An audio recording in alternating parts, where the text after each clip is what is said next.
The sage Shandilya says the fruit of devotion is infinity. There are many. When there is profound love, profound bhakti, devotion in you, the rewards from that is infinity. Because this is not something you achieved, you did it with your effort. Love cannot be attained by doing something. Just let go, drop all that you are holding on, then you experience love, not by doing something. Devotion is not something you can crave for or you can try to achieve it. No, it is also a gift. And what are the real impediments for you to experience your true love? It is the stress. It's a small-mindedness. Feeling the lack of connection to the divinity. The nature is not responsible for you not feeling the connection. You are responsible for you not feeling the connection. Tasmin ananyata tad virodishu udasinata cha. The devotion with the divine, to the divine, is feeling oneness. Ananyata means feeling oneness. See, a father is standing with the son and someone hurls some insult to the son. Father gets angry. Why? Why should father get angry? Because there is oneness. It's my child, my son, my daughter. You know, Ananyata is feeling that you are part of divinity and divine is part of you. You should feel you are part, you are not away. Devotion cannot happen with God who is so far away and who is angry at you. No. You feel God is close to you. You are not different from the divine. How do you feel this connection? Anyashrayanam tyago ananyata. Oneness means dropping the support of other things. Emotional support. We depend on others. You want some people to tell you, oh, you are so good. Oh, you did very good. And oh, you are great. You are nice. This is dependency. You are depending on someone else's appreciation. And if you keep looking for appreciation all the time, you cannot be centered, you will be nowhere. What we always say, don't be football of others' opinion. We are not just football, but we feel it is our sustenance. That is the problem. It can be in the religious life also and also worldly life. I have seen people sitting in the plane and doing their prayers. Get out of the seat and sit on the floor in the plane. Sometimes air hostess comes and says, no, you cannot do this. You are stuck in both sides. On one side you think, oh, you have to do all this ritual, only then you will be able to live. On the other side, you think, without this, without that, without someone's support, I cannot live. A devotee, bhakt, knows that he is connected to the divine. No other support he needs. When you drop all other support, emotional support, whatever type of insecurity, fear, all this indicates you don't feel the connection. If you feel well connected with the divine, no insecurity there. no cravings, no dependence. You feel that you are so dependent or you are weak, that weakness will not arise there. You are dependent on only one, the divine. And we have to live a life in the world and we follow the rules. Even an enlightened person lives on the planet following all the rules, regulations, whether it is in work or in spiritual realm. He follows certain rules and regulations, what one has to follow. There is the saying, before enlightenment you chop wood and carry water, after enlightenment you chop wood and carry water. You continue this. But inside there is an ocean of difference. There's different, it is from earth and sky. That much difference is inside. But outside, societal responsibility, it will also do the same thing. Loka vedeshu tadanukula charanam tad virodishu udasinata. Anything in life that you do, if it is conducive for the love to grow, you do it. Anything that appears to be taking you away from devotion, away from love, then ignore. I often say educate and ignore.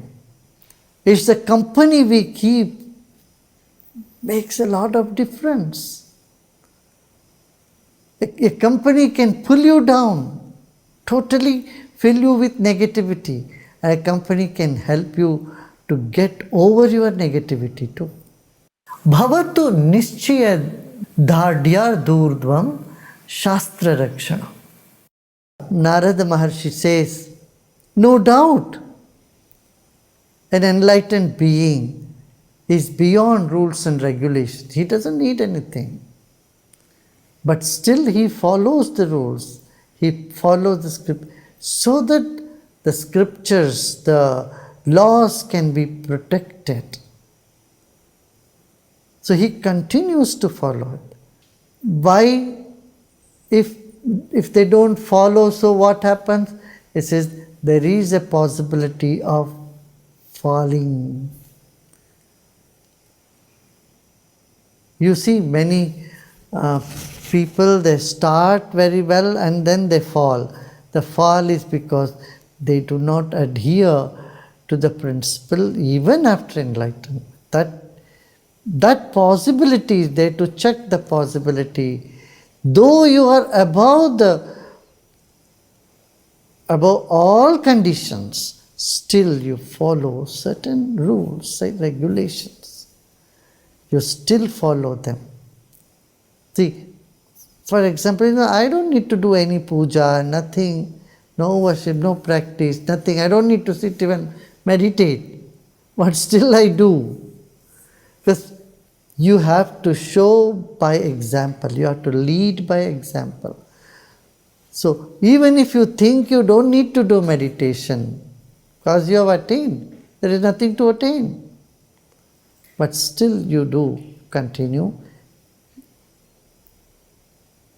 to set an example, to save that tradition, to make people know, yes, this is the path, this is what you need to do. So all this will be followed. Many times people ask how to choose a right guru, right teacher. How do we do? When you look, there are so many. How to choose? I often say, you just look inside and your heart will tell you this is the right thing. You fall in love with somebody. Do you think of a criteria before falling in love with somebody? Or it is something that pulls you? Similarly, when you listen to your heart, Your heart will say.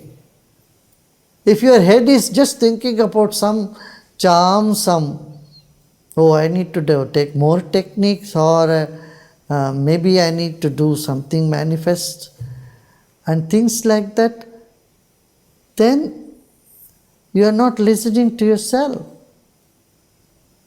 You are getting carried away by Maya, by the illusion. But if you listen to your heart will say, yeah, this is the right place. Where you find that the scriptures, shastras, or tradition is respected.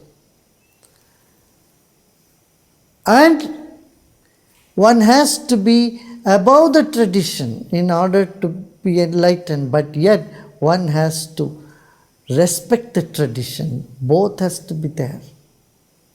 It is like a awakened person amidst lot of sleeping people. One who has woken up, he knows, so people are sleeping, he has to take care of them. He cannot just walk over everybody. His job is to wake them.